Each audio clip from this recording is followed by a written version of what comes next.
It's amazing. And I love the colors. It really draws your eye in to want to learn.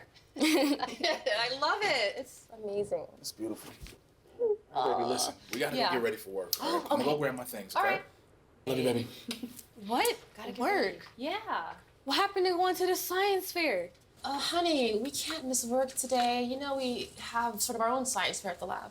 Then I could come with you guys. No, you can't come with us. And besides, if you come with us and you're not at school, how are you going to take first place?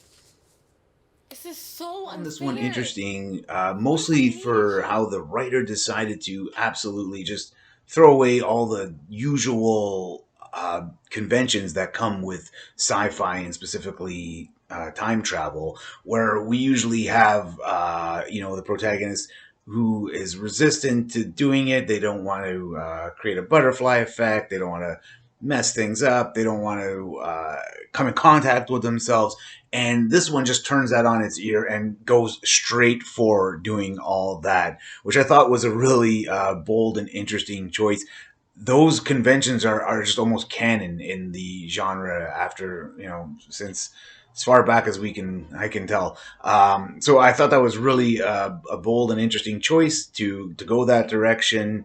There were parts about it that the entire film that I did enjoy. Some of it felt a little bit clumsy.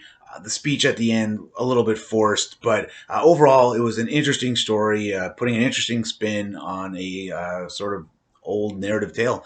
So for that, I applaud them, and I'd say it's definitely worth checking That out. was an interesting take on a time travel film. Um, yeah, interesting because we don't often have a film like that has such a long setup, and we don't have our happy ending at the end. So it was a little bit tragic, but it kind of reflected the theme that you can't, I guess, you get no do-overs, so make the best of the moment you're in. So yeah, interesting, good use of special effects.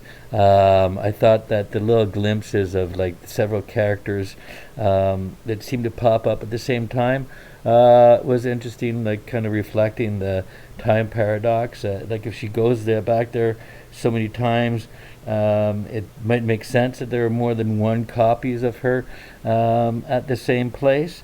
So yeah, I thought that there was some interesting little Easter eggs in there, different things to get from the story, and yeah, so I thought it was an interesting take on a timeless trope, and a neat exploration of the possibilities of wormhole discoveries, and where you would go back to and what you would try to do, and is it necessarily something that's going to work? Yeah, that I thought was an interesting take on it also, because often, like, you go back in time and you fix it. Easy. Maybe not so easy. So yeah, a good contemplation on that whole jam. I thought Okay. that I think that a lot of times time travel things can get really murky, can get kind of confusing. And I think that the filmmakers did a really great job of making sure it was clear and concise, and we understood what was going on in the more or less the mechanics of how that worked. I think that the girl's intent was really clear, her motivation and why she was so committed to time traveling was very clear.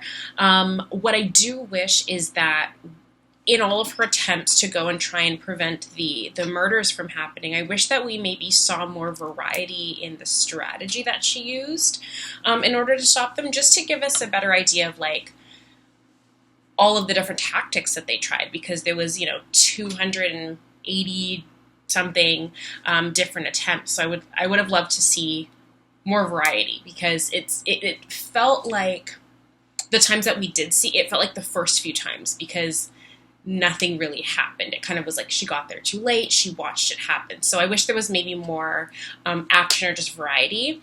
But other than that, it was great. You know, when she wasn't able to save them in the end, it was heartbreaking.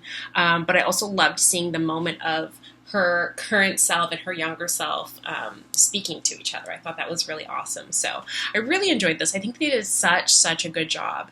And I can't wait to see more from these filmmakers. I really enjoyed this film. Always love a good time travel flick. I think some of the rules and just the time travel aspect of it, there was some confusion there for me, but I'm not a smart guy, so that might be the reason.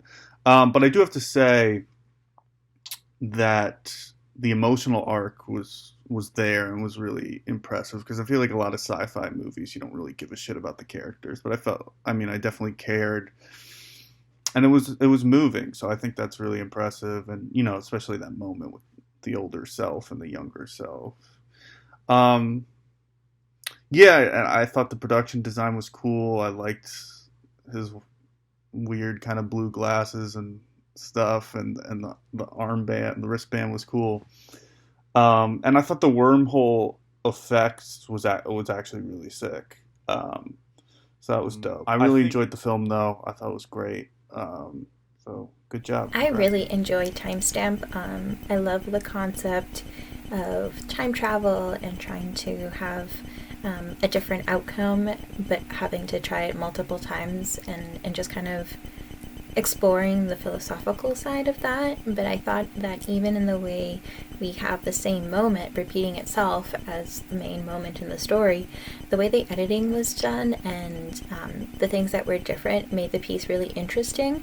And all throughout, I found myself really curious about what the outcome would be and very invested in the characters' stories and emotions. So really, really well done. I thoroughly enjoyed it. A very fascinating sci-fi take on time travel. It kind of felt like an inverse of Groundhog's Day in a sense, where instead of being stuck at one point in time, you would constantly go back into one point in time to try to change something about that fact. And I guess one of the most interesting things about this film is that notion that, in the sense of the title Timestamp, certain events at certain points are stuck in time, in the sense that no matter what you do, certain things are essentially destined to happen, as dark as that sounds. And real quick, I also want to gush a bit about the VFX, the special effects. They were extremely phenomenal. Cinematic level, they blended in very well. You couldn't tell that they weren't the actual thing, which I think was extremely impressive. All in all, I definitely enjoyed myself watching this film. This genre doesn't normally do it for me, but I was invested in this one. I think because it was, at least for me anyways, less of a sci-fi story or an adventure story and more of an emotional one. Like, it wasn't about the actual act of going back in time, but this character coming to terms with her parents' death. That being said, I like this play on time travel. I like what they did with it. This very selfish reason for wanting to go back in time, and getting rid of ideas like not being seen or not changing too much, and like, you know, that you don't want to mess with that butterfly effect. Because it leads to these great moments that I didn't expect, like the older self talking to the younger self, or even when he calls the park ranger on his cell phone. I would have liked to have seen some more action. Like, if it was me and I was trying to go back in time and save my parents' life, I would have really gone for it. Like, put me in front of the door with a big dog, or spend 10 years learning martial arts, grab a gun, something. I think that if we'd had a bit more action, it would have really driven that point home, that you can't really change your fate and you can't really take back these moments in time no matter how much you want to. And that's kind of always the point of a time travel story, or a lot of the time anyway. But overall, I did enjoy this one. I thought it was great.